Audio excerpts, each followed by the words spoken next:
Hello everyone, welcome to our YouTube channel. मैं doctor Shiv Arora और उम्मीद करता हूँ आप सब बढ़िया होंगे हमारे यूट्यूब चैनल पे। बाकी अगर चैनल पे नहीं तो चैनल को सब्सक्राइब कर लीजिए। जितने भी अपडेट्स होंगे आपको नीट पीजी 2024 से रिलेटेड आपको इसी चैनल पे मिलते रहेंगे।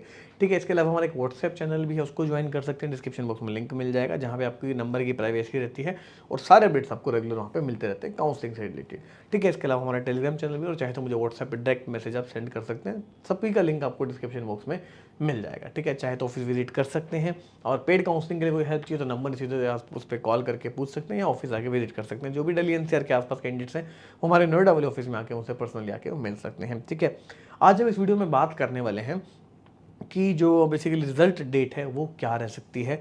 ठीक है, क्या इंपैक्ट पड़ने वाला है शिफ्ट 1 शिफ्ट 2 का बेसिकली, और कौन कौन सा आपको डॉक्यूमेंट्स चाहिए नीट पीजी 2024 के लिए। ठीक है, तो हम बात कर लेते हैं थोड़ा सा यहाँ पे अभी हम रिजल्ट के बारे में। रिजल्ट डेट हमारी जो है कब पब्लिश हो सकती है। ठीक है, तो देखिए एग्जाम हो चुका है। शिफ्ट 1 शिफ्ट 2 में एग्जाम हुआ, 2 शिफ्टों में एग्जाम हुआ। शिफ्ट 2 ज़्यादा कंपेरेटिवली टू शिफ्ट 1 काफ़ी टफर थी, शिफ्ट 1 थोड़ी सी नॉर्मल साइड थी। ठीक है, तो दोनों ही शिफ्ट में एग्जाम हुआ, तो जो नॉर्मलाइजेशन का प्रोसेस है वो भी होना बाकी है। ठीक है, और इसको टाइम लगता है थोड़ा सा ज़्यादा। नॉर्मली अगर हम बात करें रिजल्ट की, वो 10 से 12 दिन में रिजल्ट जनरली आ जाता है। बट हम एक्सपेक्ट कर रहे हैं कि चलो ज़्यादा से ज़्यादा कितना लग जाएगा, 15 डेज लग जाएगा। तो हम एक्सपेक्ट जो कर रहे हैं 25 या 26 के अगस्त के आसपास जो आपका रिजल्ट है वो पब्लिश किया जा सकता है। ये थोड़ा सा 1-2 दिन और ऊपर भी हो सकता है यहाँ पे। ठीक है, क्योंकि नॉर्मलाइजेशन को थोड़ा सा टाइम यहाँ पे लग सकता है। ठीक है, और क्योंकि नॉर्मलाइजेशन ऐसे नहीं होगा, बहुत सारे उसमें परसेंटाइल के आपके बेसिस पे होगा। दोनों ही कैंडिडेट्स हैं, शिफ्ट 1 का कैंडिडेट ले लिए, शिफ्ट 2 के ले लिए, लो स्कोर्स कैंडिडेट ले लिए, देख लिए उनके परसेंटाइल क्या बनी है।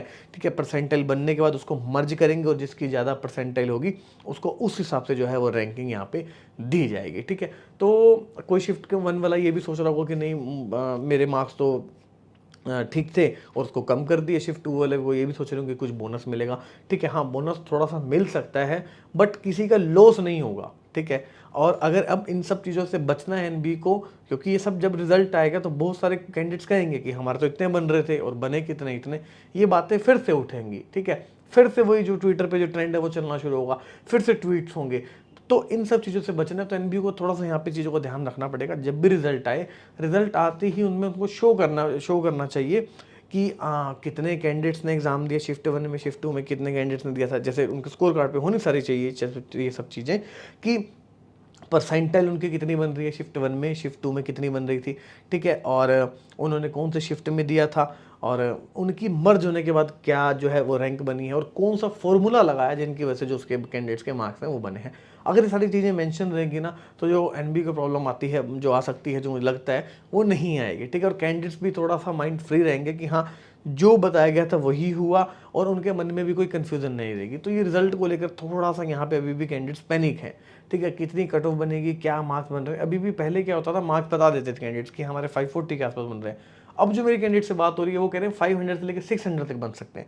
तो इतना वेरिएशन आ रहा है, तो एक एग्जैक्ट थोड़ा सा जो आइडिया वो लगाना अभी मुश्किल हो पा रहा है। तो चीज़ें ज़्यादा क्लियर होंगी जब आपका रिजल्ट यहाँ पे आ जाएगा। ठीक है, तो उसी का वेट करेंगे। रिजल्ट जैसे ही आएगा आपको अपडेट मिल जाएगा इस चैनल पे। लेकिन रिजल्ट आने से पहले मैं बता दूँ आपको कि एनबी का नोटिस जरूर रिलीज करेगी और एक डेट जरूर देगी वो, कि हाँ भाई इस डेट को जो है हम जो रिजल्ट है वो रिलीज करने जा रहे हैं। ठीक है, तो आपको उसका भी जो है बेसिकली आइडिया लग जाएगा। और इसके अलावा और हम बात करें अगर आपको डॉक्यूमेंट्स क्या क्या चाहिए। ठीक है, डॉक्यूमेंट्स का आपको ध्यान रखना है, क्योंकि अभी मीनवाइल हमारे पास काफ़ी सारा टाइम है, तो हमें एक अपने डॉक्यूमेंट्स जरूर रेडी करके रखने हैं। वो क्या इंपॉर्टेंट डॉक्यूमेंट्स हैं मैं आपको वो थोड़ा सा बता देता हूँ।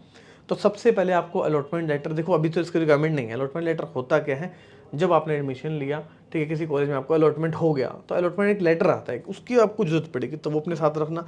एडमिट कार्ड को गुम मत करना, एडमिट कार्ड बहुत ज़्यादा जरूरी होती है। हालांकि दोबारा से डाउनलोड हो जाएगा वो भी, बट उसको आपकी थ्रू आउट द काउंसलिंग आपको उसकी जरूरत पड़ने वाली है। हर काउंसलिंग में उसकी जरूरत पड़ेगी। ठीक है, इसके अलावा एक रिजल्ट रैंक लेटर निकलेगा जब आपका ये स्कोर का, जब आपका रिजल्ट आ जाएगा। एक डेट ऑफ बर्थ का कोई प्रूफ रखिए अपने पास, जिसमें डेट ऑफ बर्थ हो आपकी। ठीक है, आपका क्लास 10th का भी हो सकता है, या कोई भी अपना डेट ऑफ बर्थ का अपना एक जो है रखिए अपने पास। ठीक है, एमबीबीएस के डॉक्यूमेंट्स चाहिए, पासिंग जो आपकी first year second year third year के जो मार्कशीट्स हैं उसको अपने पास रखिए। डिग्री आपके पास होनी चाहिए, प्रोविजनल डिग्री आपके पास है जो एमबीबीएस की वो होनी चाहिए।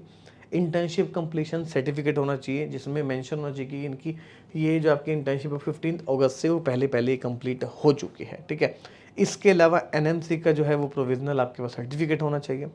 ठीक है, और जिसमें जो हम स्टेट रजिस्ट्रेशन कहते हैं जिसको, ठीक है, आपके जहाँ भी इस स्टेट में आपने रजिस्ट्रेशन करवा रखा है अपना, वो होना चाहिए।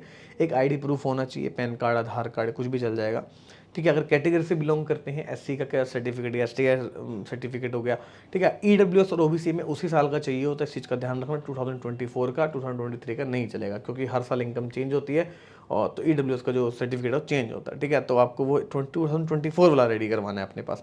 एक एलिजिबिलिटी सर्टिफिकेट होता है, वो आपको रेडी कराना है, ठीक है। जहाँ से भी आपने जैसे आपका जहाँ पे अलॉटमेंट होगा जिस भी बोर्ड में, तो उस बोर्ड में आपको एक एलिजिबिलिटी सर्टिफिकेट मिलेगा, वहाँ से आपको वो ले लेना है। एक माइग्रेशन सर्टिफिकेट आपके पास होना चाहिए। माइग्रेशन सर्टिफिकेट क्या होता है, जैसे आपने जहाँ से एमबीबीएस कंप्लीट करी, सपोज करते हैं आपने हरियाणा से एमबीबीएस कंप्लीट करी और आप एडमिशन ले रहे हैं किसी कर्नाटक के कॉलेज में, तो आपको हरियाणा से अपना जो माइग्रेशन सर्टिफिकेट है वो लाकर देना होगा, जो जहाँ पे आपने एडमिशन लिया, ठीक है। तो उसकी जरूरत वहाँ पे पड़ेगी। डोमिसाइल होना चाहिए, अगर आप स्टेट कोटा से अप्लाई कर रहे हैं या आप किसी क्लोज स्टेट से हैं, ठीक है, या आप वहाँ पे एलिजिबल हैं उस स्टेट के लिए, तो आपके पास वो जो डोमिसाइल है वो आपके पास जरूर होना चाहिए, यानी कि आपका जो मूल निवास, इसको हम पत्र भी कहते हैं, ठीक है।